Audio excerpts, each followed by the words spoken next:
Hi, this is my review of Heroines of the First Age, Holdfast. Holdfast is a campaign setting for the Heroines of the First Age role-playing game. Even though that role-playing game has its own system to generate a setting alongside your players as a game master, and if you haven't seen my review of the Heroines of the First Age role-playing game, both in its digital and physical copy, I'm going to put the links in the description below so you can check that out. But here with Holdfast, you have a complete campaign setting, very well structured with a solid mythology, and a lot in the vein of high fantasy as expressed in manga and anime. There are some minor tweaks and modifications that you have to do to adjust the Heroines of the First Stage role-playing game to Holdfast. This is a game based on monstrous heroines. That is, this is women that are half monsters. And you can take great inspiration from all sorts of anime and manga. When it comes to the Holdfast book, there is a lot less when it comes to illustrations when compared to the core rulebook. So I'm going to be using some images from anime and manga that I think that apply or serve as inspiration to the setting of Holdfast. I'm also going to put the names of the different anime and manga so you can check those out. Holdfast is available both physically and digitally, but if you decide to get it in digital format, you obtain a Holdfast moves sheet and a Holdfast archetype moves sheet. Both sheets are quite handy, although somewhat cramped, but they are still quite useful to have at the gaming table. And so let's start talking about the quality of the PDF. The PDF is quite beautiful. My only criticism, and it's a minor thing, is that for some reason the bar that allows you to zoom in and out in the PDF does not appear when you first open it, so you will have to press F8 to open it or to have it displayed. So that's all my only criticism. When it comes to the organization, the writing, the overall structure, it's pretty much perfect. I couldn't find any typos. The colors of the book are quite beautiful, fitting in with the theme of those heroines of the first stage. You have like these tones that range between peach and pink, like a soft purple, some reddish and orangey colors. I also like the font, it's very easy on the eyes. And as I said, you don't have too many illustrations. Those that appear here are great, but they are a lot less when compared to the core rulebook. And that could be considered a bit of a neutral point, because on the downside, you don't have Joe Bush's awesome anime-inspired artwork. So it's too bad we don't get to see more of his artwork here.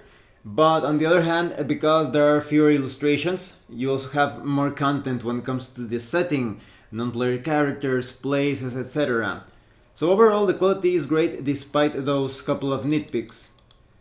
Now, let's talk about the content. For someone who is not too familiar with the sort of anime and manga that Holdfast potentially takes inspiration from, those particular anime and manga that have heroines and very few men in them. First, this is all about the heroines. There are little to no men. In fact, I think that the default is that in Holdfast there are no men. So, and there's actually a reason as to how, for example, reproduction or birth could happen without men. So it's that type of fantasy. And on the other hand, the women that exist in Holdfast are most of them are quite monstrous in some way.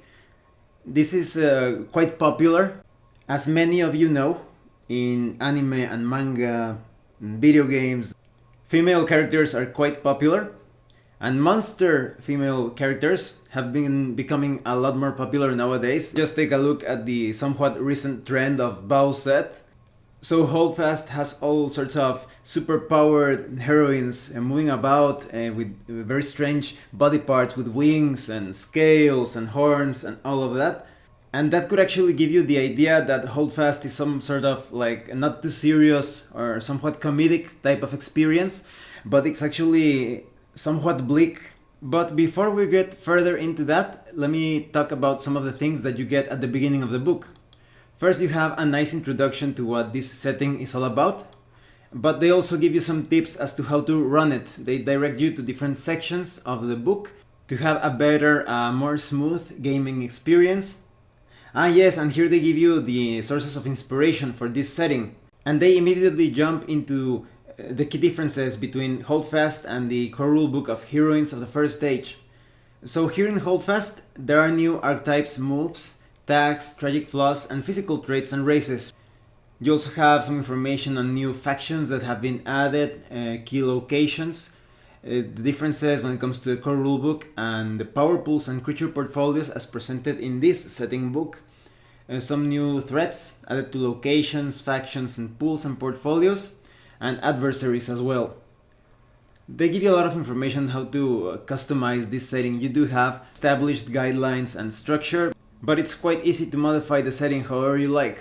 When it comes to the origins of the world of Holdfast, there are some things that are left as a bit of a mystery. That is, you obtain all of the important details on how things came to be, but there are some blank areas, I would say, left on purpose for you to further flesh out the plotline and the meta plot of Holdfast. So first, there were 5 worlds. That is, before the world of Holdfast as we know it in the setting came to be. These 5 worlds were controlled by gods.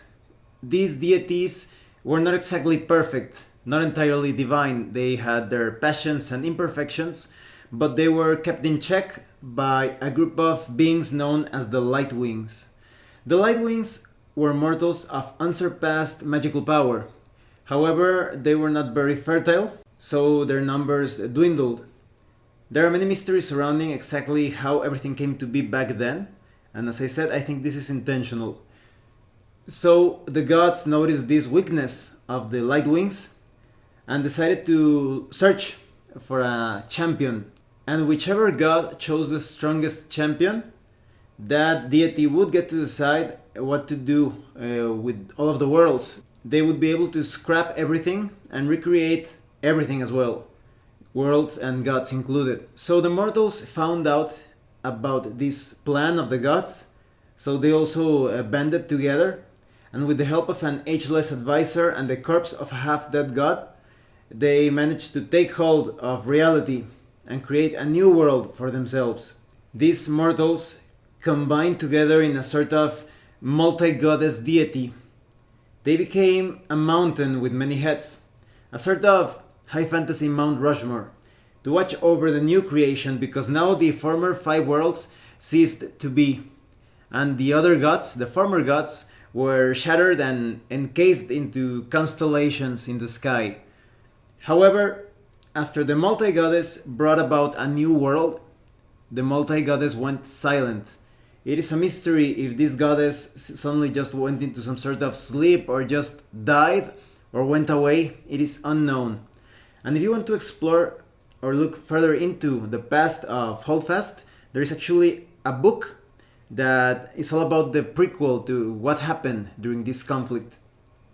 So these 5 worlds became populated by many sorts of beings, even new gods, not as powerful as the other gods. In fact, these deities actually walk among their peers and their worshippers. And there were also new types of mortal heroines. Magic is also quite prominent in Holdfast. You have this power pool, this firmament energy called ether, and it basically showers the entire world of Holdfast, and it is channeled through the different beings within. So you could say that everything in Holdfast is actually quite magical. So the different mages and priestesses, they all find a way to solidify or shape this power of the firmament, either through their auras or through halos, and so many miraculous things can happen. That's how heredity, reproduction, and affection is explained in Holdfast. This gives a reason as to why only women exist in this high fantasy world, because if 2 women fall in love, they could basically combine their etheric energies and bring about a new being. The details are not fully given. Maybe the new birth comes out of nowhere, or maybe there is a process of getting pregnant. It is uncertain, but here you have that magic justification as to why For example, the entire world could be populated by just heroines. But as I said, in this setting of Holdfast, it is advised that you make the setting your own, that you can add anything that you want. So if you wanted to, you could have a natural union of male and female to bring about new beings into Holdfast. This also explains why there are so many magical, fantastical beings within Holdfast. Many half creatures, monstrous creatures, with all sorts of colors, scales, claws, fangs. You can find pretty much any fantasy being that you can imagine here in Holdfast. You also have information on technology and artifacts, and it is thanks to magic that differences in technology can exist, because for example, maybe some regions of Holdfast, they stay at the Bronze Age tech level, while others could be late medieval or perhaps beyond that. Definitely more high technology when compared to other regions, and low technology regions wouldn't feel too much at a disadvantage because of the powerful magic that they could use as substitute for advanced technology or more sophisticated mechanisms. You also have information on memory and flesh, and this is important because of the different heroines that exist in Holdfast. Some of them could be direct reincarnations.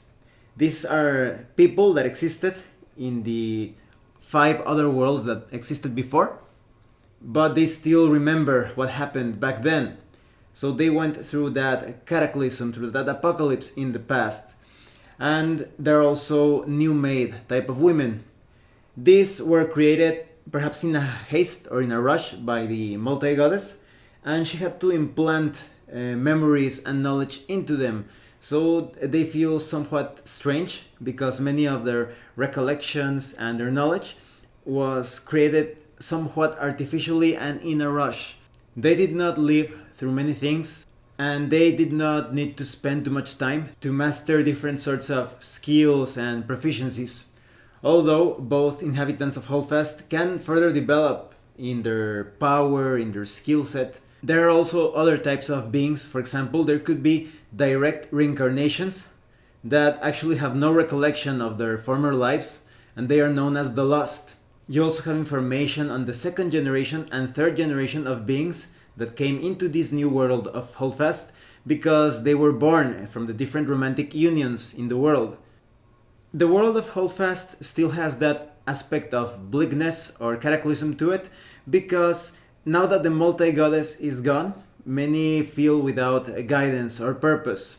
There are still those gods that walk in the world amongst their followers, but they are even closer to mortals when compared to the other deities in the past. Some mortals actually resent these gods and actively hunt them down, because they are not as powerful as other deities. They can still be taken down by powerful mortals or groups of several powerful mortals. You also have information on tangible spirits.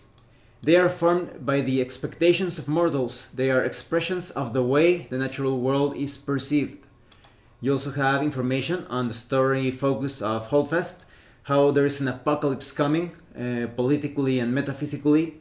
The world is unstable. You also have information on the consequences of the absent creators, because the multi-goddess as a multi-power sort of entity, it went away. So the power pools of the past, both the deities and other beings that existed in the 5 worlds, could return.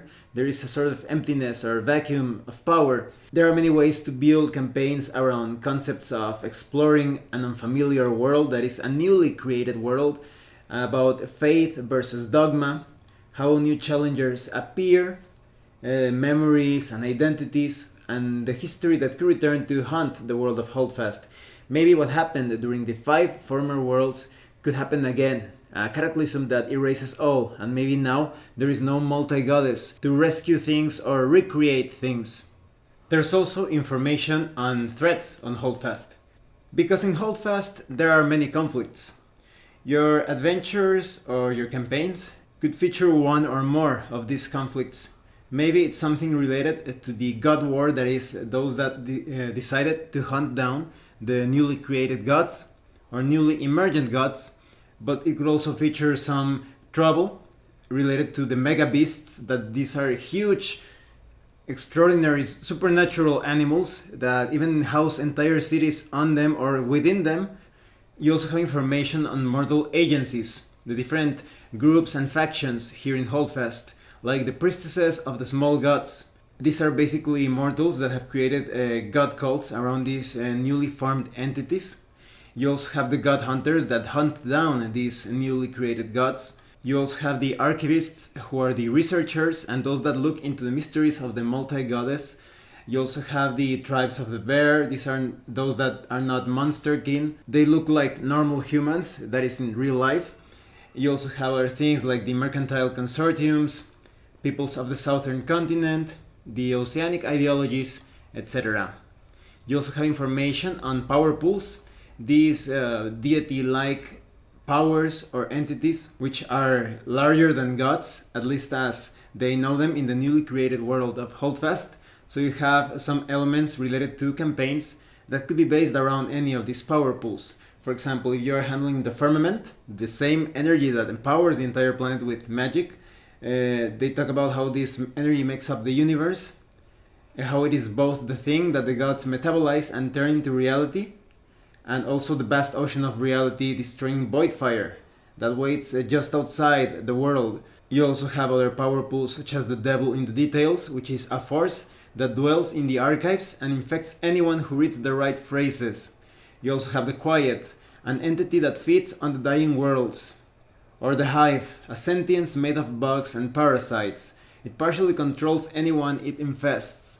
You also have information on creature portfolios, like the mega beasts that I told you about, mountain-sized monsters that walk across the land looking for settlements to devour, but also sometimes are settlements themselves.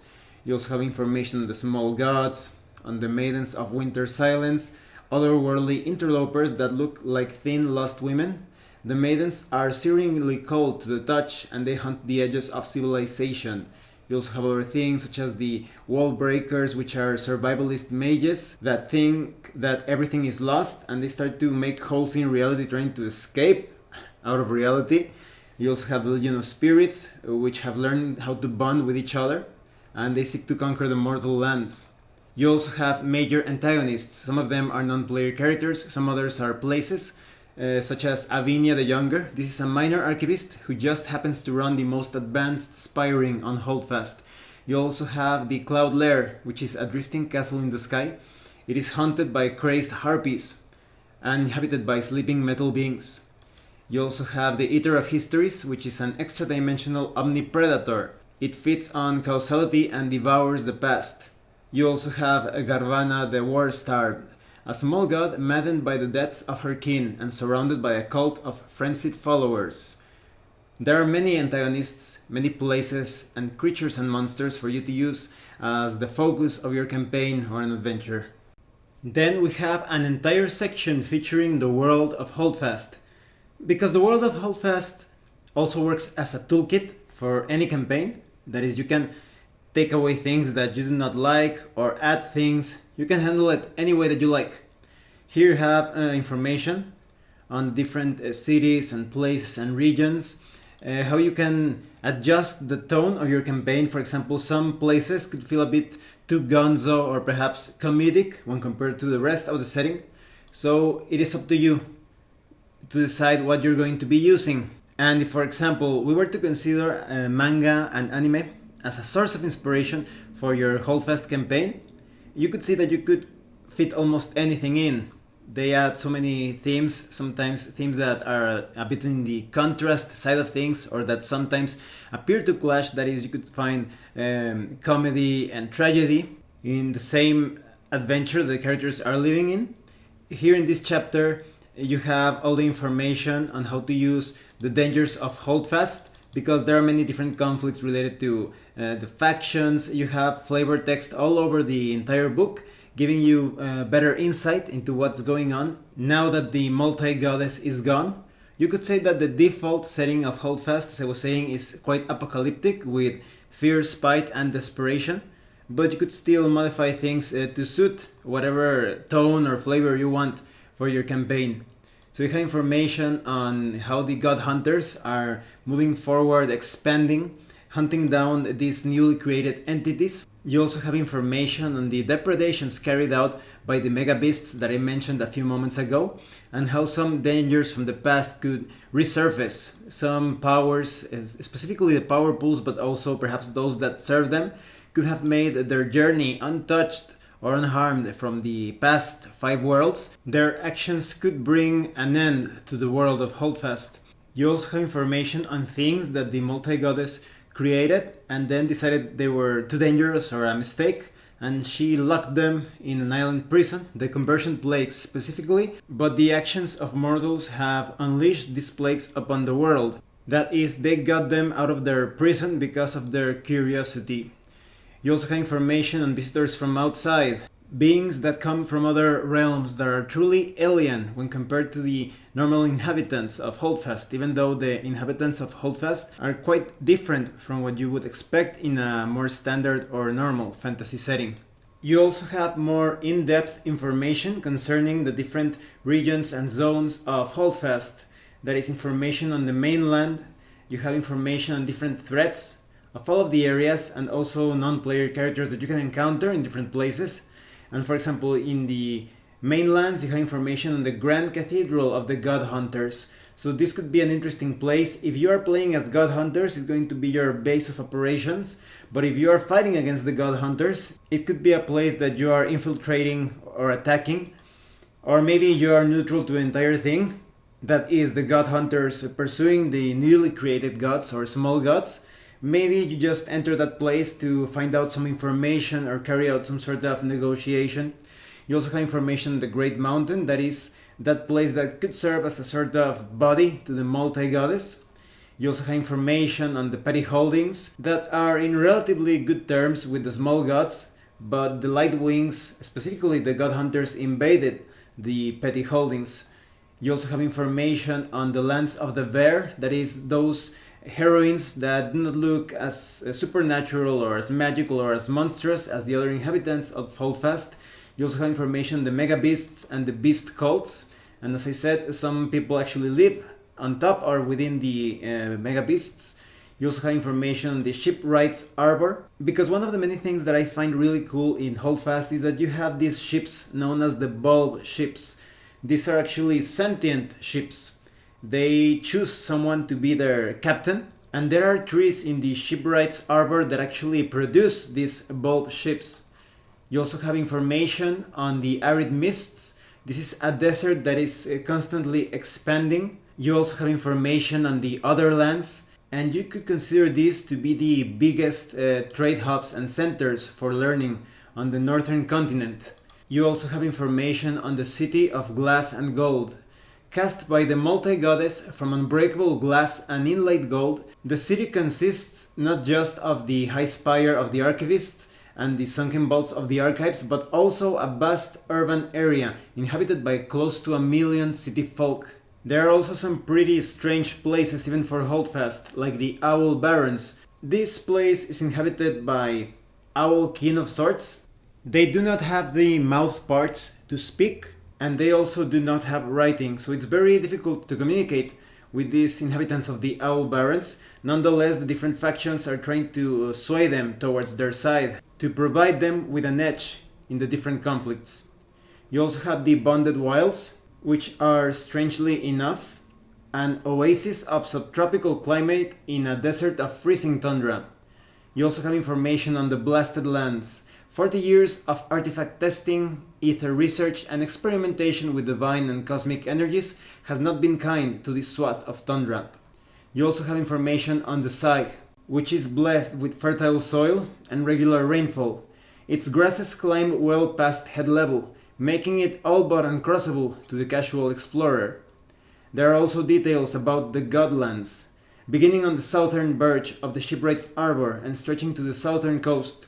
These are the last redoubt of the priestesses on the northern continent. So this is a place where the small gods and their servants make their stand against the god hunters. You also have information on the Jubilee, which is a city of constant carnival. There are also details on the fringe camps, a place of exile for Jubilee priestesses. There's also the abiding fiefdoms, Most abiding fiefdoms are ruled by a single principal god and its cult, followed by a small pantheon of lesser gods. Then we have information on the Blight, a place of exile, where insane gods and outcasts that are morally or politically difficult to kill are sent and wait for a time to strike.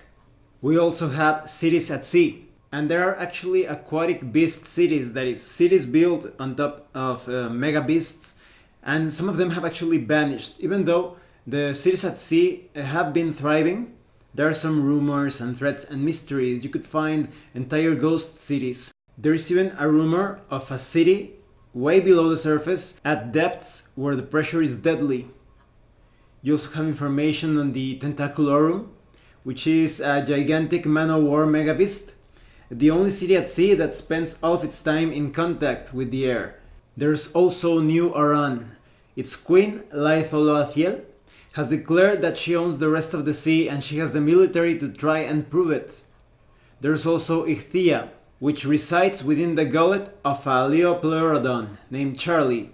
Then we have Lobsteropolis, which is basically a procession of mansion-sized crustaceans, mudskippers, starfish, and sea cucumbers that winds from shallows to shoreline and back again over many miles. We also have information on the southern continent, which is inhabited or populated by women infested with flowers, crystalline megabeasts, tendril clusters reaching down from the sky, and spindly, spider-like natives made of black, shifting metal. There are flower duchies, which is basically a civilization surrounded by swirling metal pollen. There exists a crystal empire, a place full of shining crystals. Even in the perpetual twilight, it dazzles the eyes like a fresh snowfall. Its buildings, roads, and even people are all carved of the same pellucid material, and the natives of the place speak as much in vibration as they do in words. We have information on the Skyless Lands. This region is well inhabited. The low plains and high plateaus of these lands are not entirely without air. Atmosphere clings to them in pockets, around which civilization clusters. Against all known laws of physics, the air of the breathable zones stays put and doesn't wick away into the vacuum. There is a very strange place known as the Black Needle. All life here is made of metal, and much of that life, rather than having a definite physical body, is made of a kind of particle haze.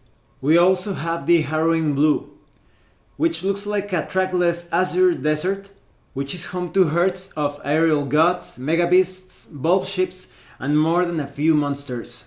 We also have the Ghost Fleet, which is a winding formation of bulb ships that travel through the cloud layer using the mist as cover, because not every bulb ship wants a captain. There is also the Meander, with its inhabitants waiting out a war between gods and mortals. In this place there are gods and cults both on land and up in the sky. There exists the Cloud Lair, which is dark and heavy with storm potential, although it never rains. There is a colony of harpies that actually worships this anomaly. There is also the Storm Heart, with cavernous halls and vast, empty rotunda. Most visitors' first impression of the place is of a city built by giants, now uninhabited.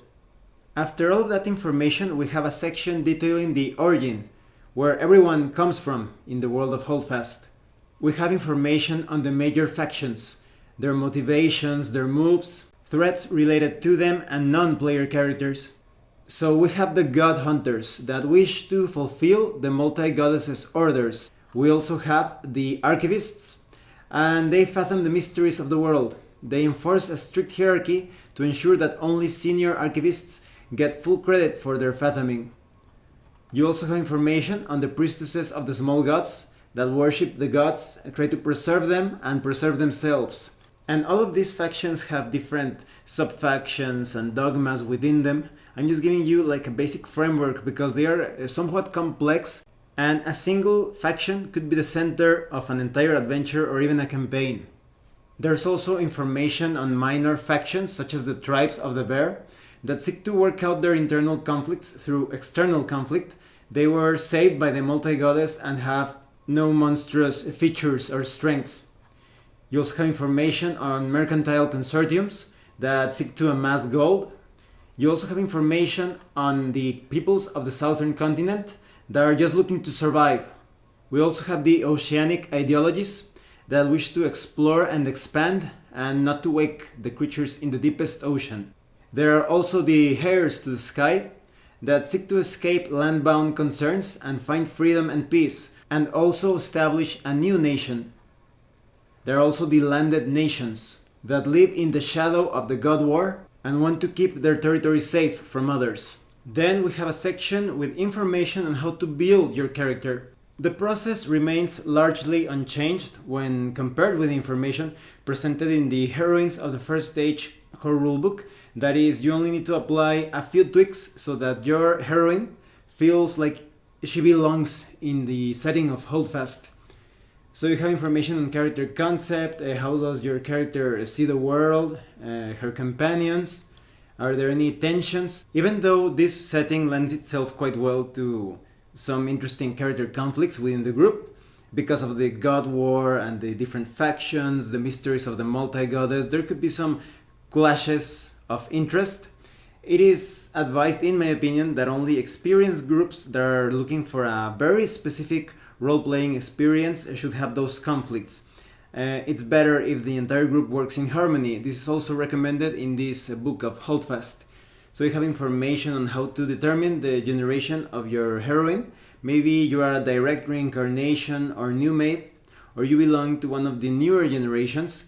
Here it's also where you determine if you belong to a faction, and you have information on Holdfast races and traits, because some things are modified so that it fits the setting of Holdfast concerning the differences of species in their physical characteristics, their behavior, personalities, etc. So you have some general guidelines, and you even have some indications as to how races presented in the Heroines of the First Stage core book are changed in names so that it harmonizes with the lore of Holdfast.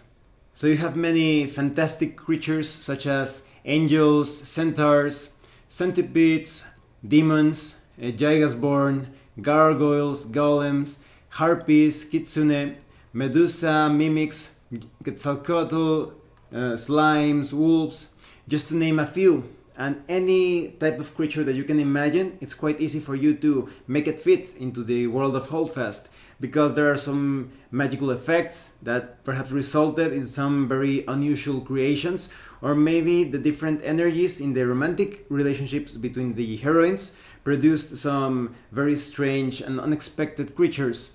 You also have information on new races such as the bear, that as I mentioned, they are quite human in their appearance. They don't have claws or scales or wings.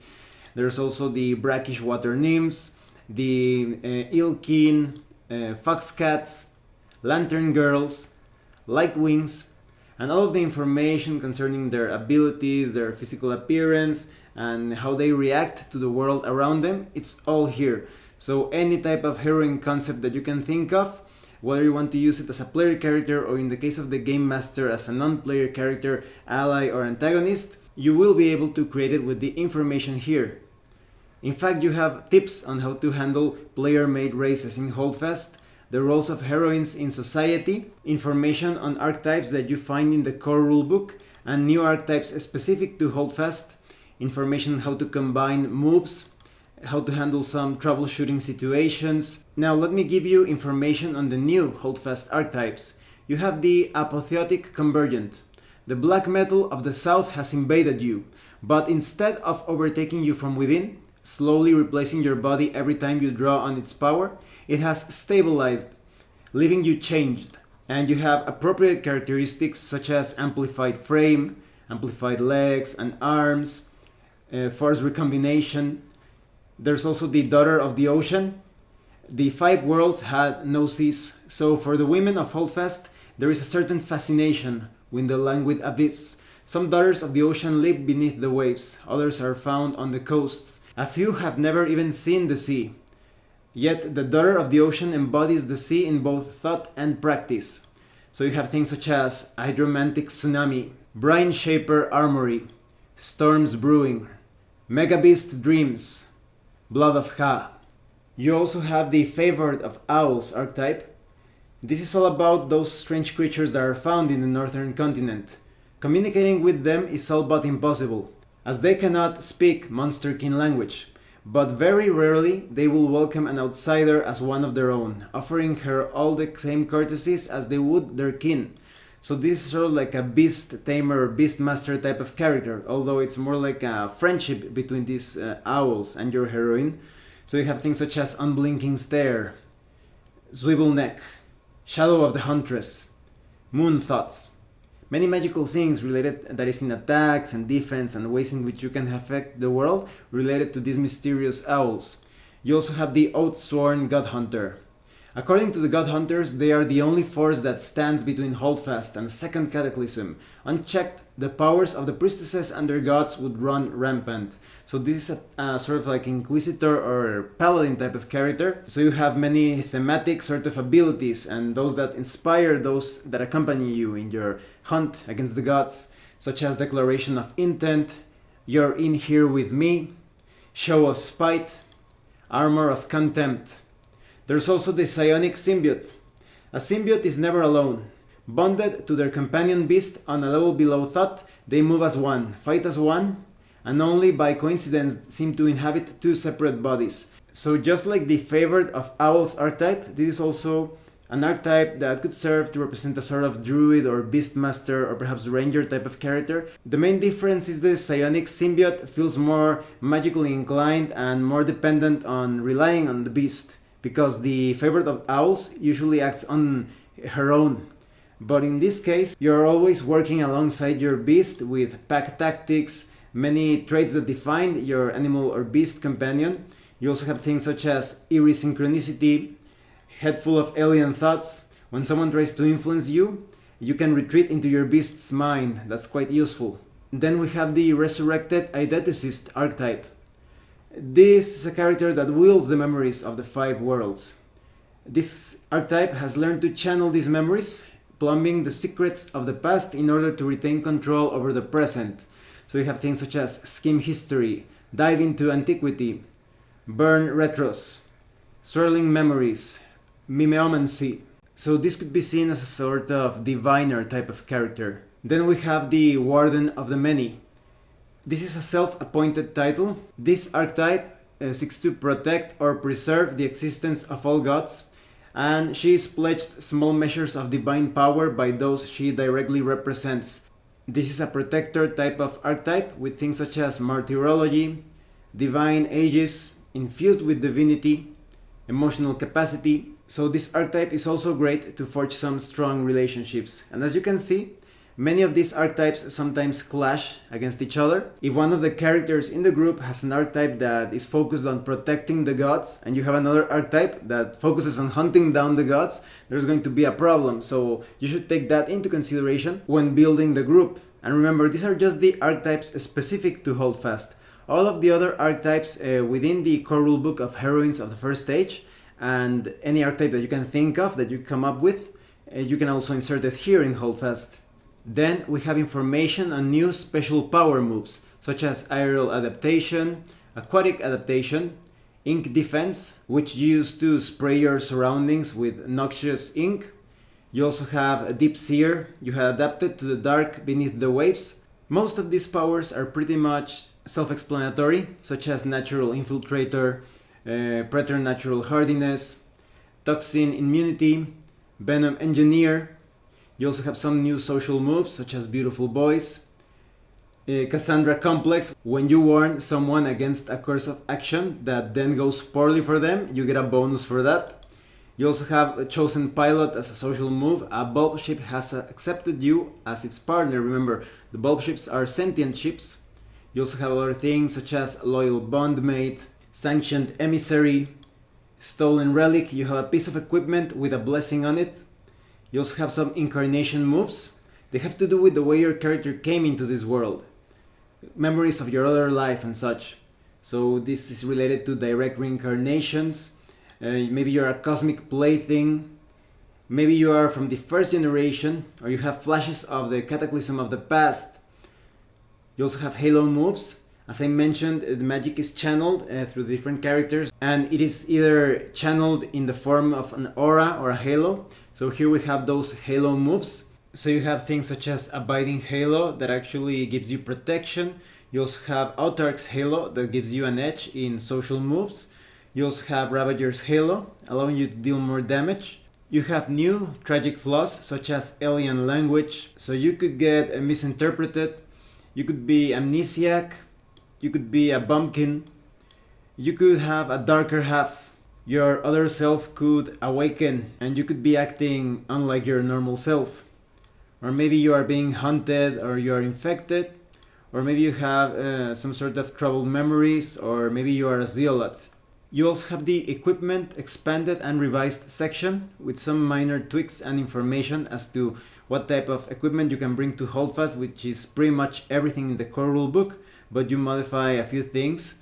So you have information on the starting budgets for the Holdfast archetypes.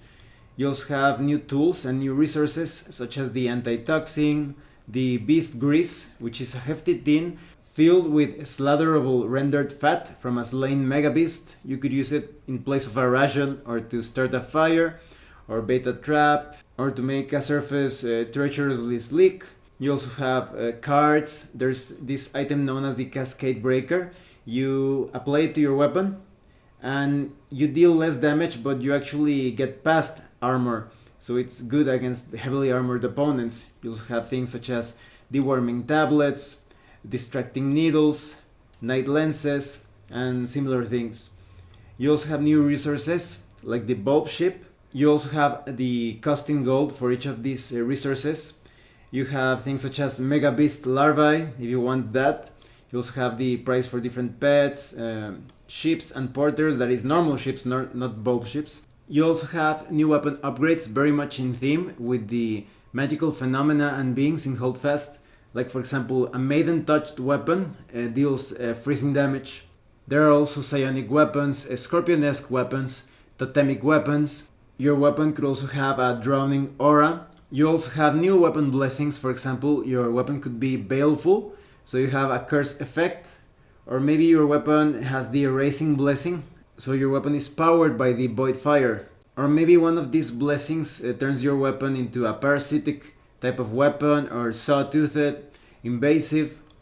You also have new armor upgrades. You could have oceanic armor, great for aquatic environments. Or maybe you could have Cloud Dancer's armor with flying properties. Or maybe you have an armor with the Osprey upgrade, which actually makes your armor both flying and aquatic. You also have new armor blessings such as Absolute, which is void fire resistant. Or maybe your armor is infested, so you're actually contagious because of the blessing on your armor. Or maybe your armor is time locked with a vampiric effect. Then we have another section with more information how to make that connection or bridge between the mechanical information in the Heroines of the First Stage core rulebook with the Holdfast theme and story. So for example, you have information how to fit the old tags into this setting, but you also have new tags such as environmental adaptation tags such as flying, aquatic, equipment tags related to void fire, something could be spirit linked. You also have temporary tags such as aura stripped or satiated. So in the case of aura stripped, you may not cast spells until you lose this tag, and in the case of satiated, you may not eat until you lose this tag.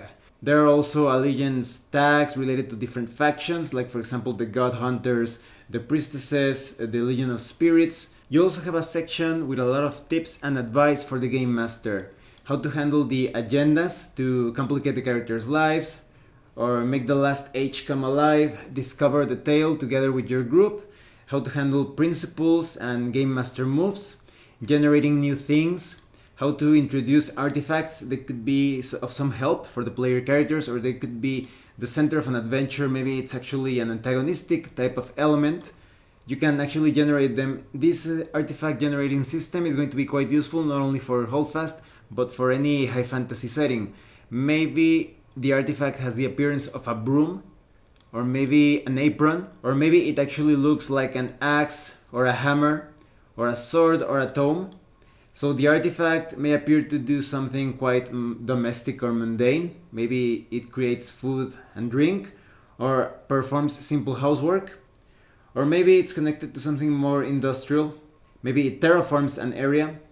Or maybe it consecrates a land. Or maybe it fixes some sort of flaw in a product. Maybe it has some sort of military function. Maybe it extrudes a deadly poison. Or maybe it's a siege breaker type of artifact. And maybe there are some secrets to these artifacts. Maybe it does what it appears to do, but itself replicates endlessly. Or maybe the artifact is broken or does the opposite of what it appears to do. You can also determine how to activate it. Maybe you need to press a concealed button.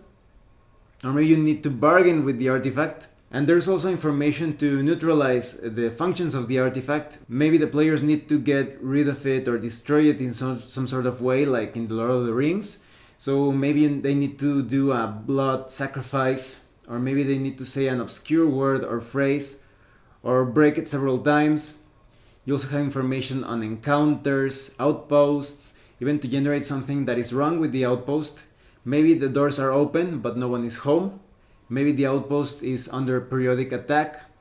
Maybe there are some complications. Maybe the outpost is a test site, or it has been infiltrated by a power pool. You also have information on towns. Maybe there's something wrong with the town.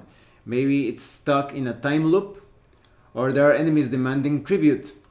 There could be some complications. Maybe a powerful force has made a lair nearby. Or maybe something has gone wrong and within a year the village will be uninhabited anyway. You also have cities. Maybe the city features a series of killings that has shaken the residents of that city and they no longer go out after dusk. Or maybe the city is under siege by enemies of the party. There could be some complications. Maybe a complex series of passes and permissions are needed to get anywhere in the city.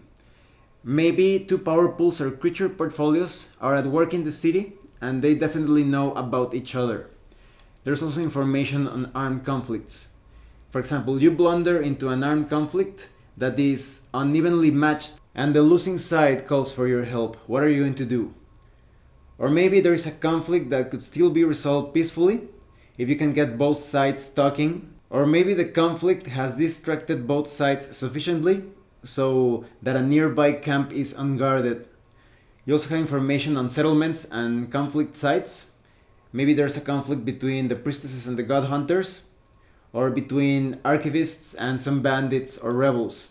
You also have information on how to make non-player characters a bit more tangible and important, how to handle different issues, information on how to handle conflicts between player characters, how to handle sensitive subjects, how to stat powerful adversaries, all the information concerning the power rating and the different power pools. So in the case of this narrative power pool, it is very dangerous because it wants to tell an interesting story through disasters and killing people. You also have the firmament that seeks to exist and consume. You also have the broken constellations, those gods from the 5 fallen worlds. They want to remember who they are and they want to escape their prison. You also have the devil in the details that seeks to reassemble itself from the language of the 5 worlds and steer Holdfast to a satisfying conclusion, not to everyone's interests. You also have the quiet that seeks to eat at the edges of civilization. You have the convergence that wants to bargain with mortals and consume ether, cover the world, and keep the thing beneath the black needle contained. You also have the hive that seeks to infest, conquer, and grow undetected until the time is right for revenge upon the multi-goddess. We also have a section detailing creature portfolios, like the Holdfast megabeasts, that seek to migrate, feed, and engage in territorial displays. All sorts of megabeasts, like dingy-sized mantis shrimp, galleon eels, flotilla stingrays. There could be a tarantula with a yurt staked to its thorax, or a hawk carrying a monastery in a cage. We also have the small gods that survive and wish to be worshipped. We also have the southern bloom that wants to spread. It's a blight upon the land, infecting everyone. There's also information on the maidens of the winter silence that seek to collect mortals, stalk those who intrude on their territory. We also have information on the Iron Harvest, that seek to free themselves from their labors, exterminate dangerous monsterkin, plow, sow, wait, and reap. They were born alongside the world. They are a loose collective of mindless automata. There's also information on the wall breakers. They are pessimists that think that the world is going to end, and they want to escape it no matter what.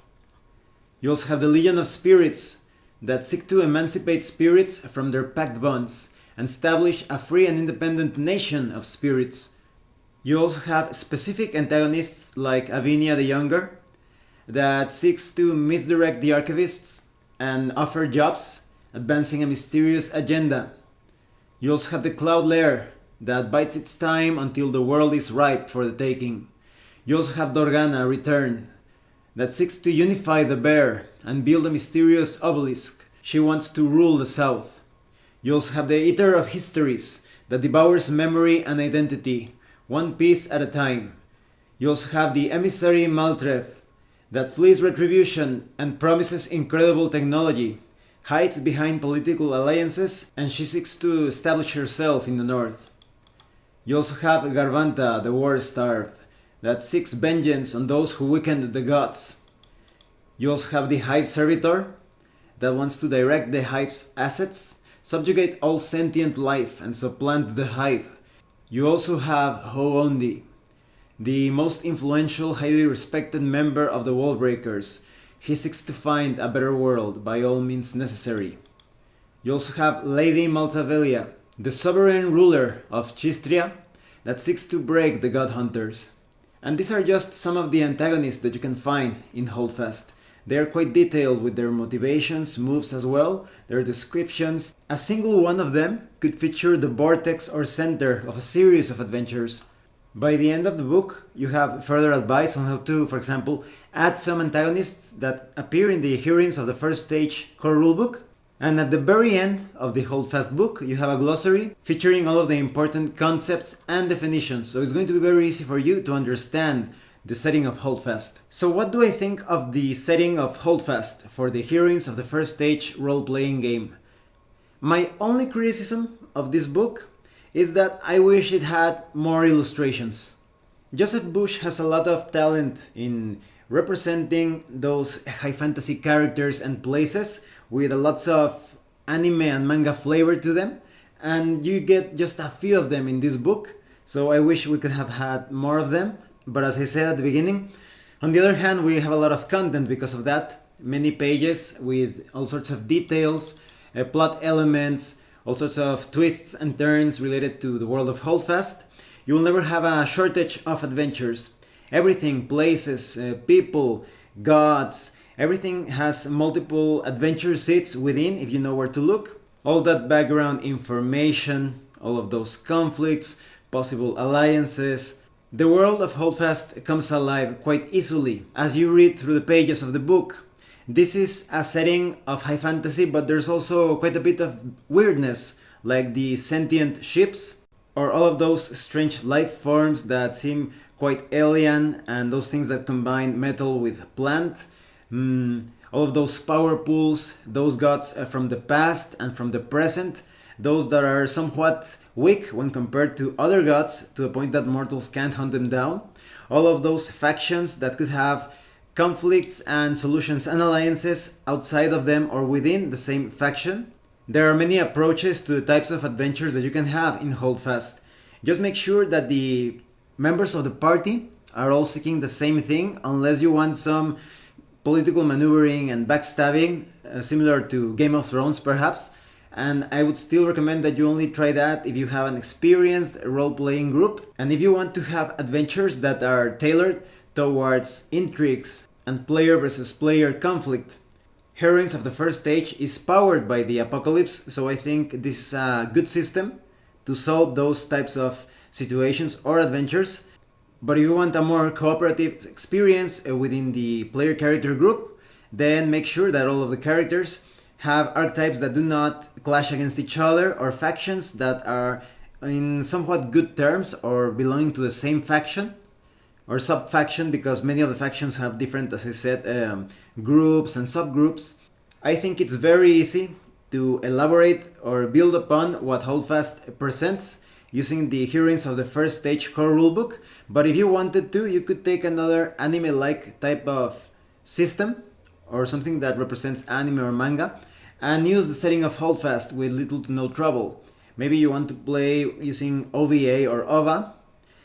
It's better if it's a system that is played more on the theater of the mind, because if you are using grids and such, some of the powers in Holdfast could be too over the top and too abstract as well. Many of the entities, the power pools, are not exactly definable.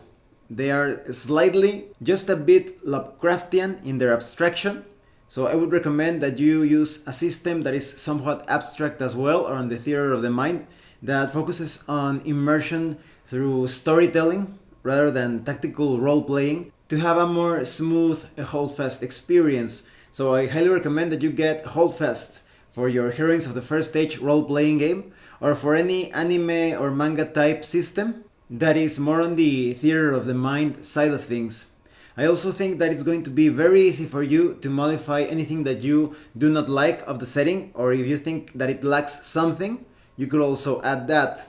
Specifically because of the loose terms, the different mysteries and things left to the game master and the player's imagination to further shape or develop in the course of their campaign. And if you watched this review and you haven't seen yet the review of Heroines of the First Stage, or Oubliette, another amazing role-playing game by Void Spiral Entertainment, I recommend that you check out the links in the description below. I love both of the games. They offer some of the most interesting setting elements in modern role-playing games. I also think that it's very easy to adjust or adapt the theme and mood of Holdfast to your own preferences, because it's an anime manga type of story. Even those stories in the West, like for example The Dying Earth, and if you haven't seen my video where I talk about The Dying Earth, I recommend that you check that out. I'm going to put the link in the description below. In that story, it's also about the end of the world, but it's quite comical and satirical at the same time. So you could handle it like that in Holdfast as well, because in anime and manga, they mix so many things together, oftentimes to absurd and funny proportions. And pretty much any heroine that you have seen in anime and manga can find a place in Holdfast. Even if aesthetically she may not seem to fit the high fantasy flavor of Holdfast, you would just need to make some changes and you will have the perfect character for this high fantasy setting. Well, thanks for watching my review. If you have any comments or questions, please let me know. See you later.